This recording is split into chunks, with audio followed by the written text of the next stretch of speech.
ये कहानी रानी रासमणी की है, जो 19वीं शताब्दी में कोलकाता की एक प्रसिद्ध और समृद्ध महिला थीं। रानी रासमणी गरीबों की सहायता करती थीं और अत्यंत धार्मिक प्रवृत्ति की थीं।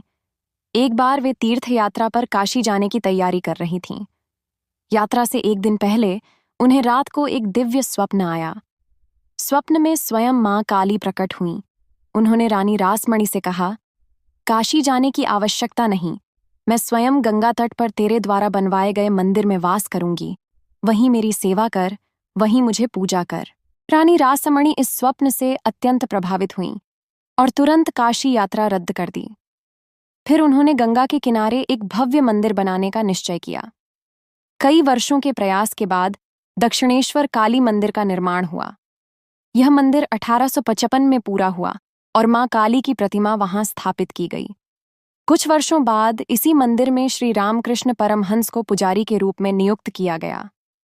मां काली के प्रति उनकी भक्ति इतनी गहरी थी कि वे मां को प्रत्यक्ष रूप से देखते और उनसे वार्तालाप करते थे। उन्होंने मां को न केवल एक मूर्ति के रूप में बल्कि साक्षात चेतन शक्ति के रूप में अनुभव किया। इस मंदिर से ही भारत को स्वामी विवेकानंद जैसे महान संत और विचारक मिले, जिनका जीवन भी मां काली की कृपा से ही बदला। ये कोई कल्पना नहीं, बल्कि इतिहास की साक्ष्य संपन्न सत्य घटना है, जो आज भी दक्षिणेश्वर मंदिर, श्री रामकृष्ण परमहंस और रानी रासमणी के जीवन में देखी जा सकती है। दक्षिणेश्वर मंदिर में मां काली की प्रतिमा के समक्ष श्री रामकृष्ण परमहंस नित्य पूजा करते थे, पर यह कोई साधारण पूजा नहीं थी। उनके हृदय में मां काली के लिए इतनी प्रेम और भक्ति थी कि वे घंटों समाधि में चले जाते और कई बार रोते हुए मां को पुकारते, मां, तू क्यों नहीं बोलती? क्या तू पत्थर की मूर्ति है? अगर तू सच्ची है तो मुझे अपने दर्शन दे। कई दिनों तक ऐसा चलता रहा। रामकृष्ण दिन रात तपस्या करते, रोते, कभी नाचते, कभी मूर्छित हो जाते। लोग उन्हें पागल समझने लगे, पर उनका प्रेम सच्चा था। और फिर एक दिन चमत्कार हुआ। एक संध्या को जब मंदिर के दीप जलाए जा रहे थे, रामकृष्ण मां के सामने खड़े थे। उनका हृदय इतना व्याकुल था कि वे सहन नहीं कर पाए और चाकू उठाकर बोले, हे मां, अगर तू मुझे दर्शन नहीं देगी तो मैं तुझे छोड़कर चला जाऊंगा। जैसे ही वे चाकू उठाते हैं, एक तेज प्रकाश प्रकट होता है। मंदिर का गर्भगृह दिव्य तेज से भर जाता है। मां काली स्वयं प्रकट होती हैं। काले आकाश जैसी वर्ण, हाथों में तलवार, वरमुद्रा और आंखों से करुणा की वर्षा। रामकृष्ण स्तब्ध रह गए। उन्होंने मां को उसी रूप में देखा जैसे शास्त्रों में वर्णन है।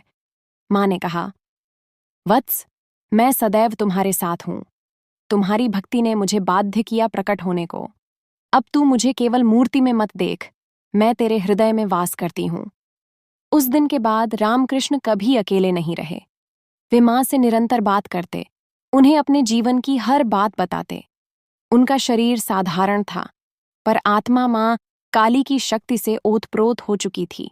उसी मां की प्रेरणा से उन्होंने स्वामी विवेकानंद जैसे महान आत्मा को दिशा दी, जिन्होंने संपूर्ण विश्व में भारत की आध्यात्मिक ध्वजा फहराई। ये कहानी सिर्फ भक्ति की नहीं, उस सत्य के प्रमाण की है कि मां काली केवल मंदिरों की मूर्ति नहीं है। जब कोई भक्त सच्चे हृदय से पुकारता है तो मां स्वयं आकर उत्तर देती हैं। श्री रामकृष्ण परमहंस के शिष्य नरेंद्रनाथ दत्त, जो आगे चलकर स्वामी विवेकानंद बने, एक युवा, तर्कशील और तेजस्वी व्यक्ति थे। वे सब कुछ तर्क की कसौटी पर परखते थे और सीधे प्रश्न पूछते थे। वे अक्सर अपने गुरु रामकृष्ण से कहते, आप कहते हैं मां काली साक्षात हैं, पर मुझे क्यों नहीं दिखाई देती? मैं कोई अंधविश्वासी नहीं, मुझे स्वयं अनुभव चाहिए। रामकृष्ण मुस्कुराते और कहते, तेरा समय आएगा बेटा, मां तुझसे स्वयं बात करेगी। जीवन में संकट का एक समय ऐसा आया जब नरेंद्र के घर में भारी संकट आया। उनके पिता की मृत्यु हो गई। परिवार भूखा मरने लगा। पास में पैसे नहीं, भोजन नहीं, कोई मदद नहीं।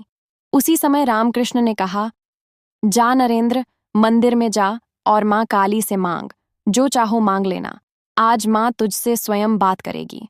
नरेंद्र मंदिर गया, मां के सामने गया, पर जब मां की आंखों में देखा तो कुछ मांगना भूल गया। उसकी आंखों से आंसू बहने लगे। उसने कहा, मां, मुझे भक्ति दे, ज्ञान दे, विवेक दे और मुझे सच्चा मार्ग दिखा। वापस आकर रामकृष्ण ने पूछा, तूने माँ से कुछ मांगा? नरेंद्र बोला, नहीं, माँ को देखकर सब भूल गया, बस भक्ति और ज्ञान मांग पाया।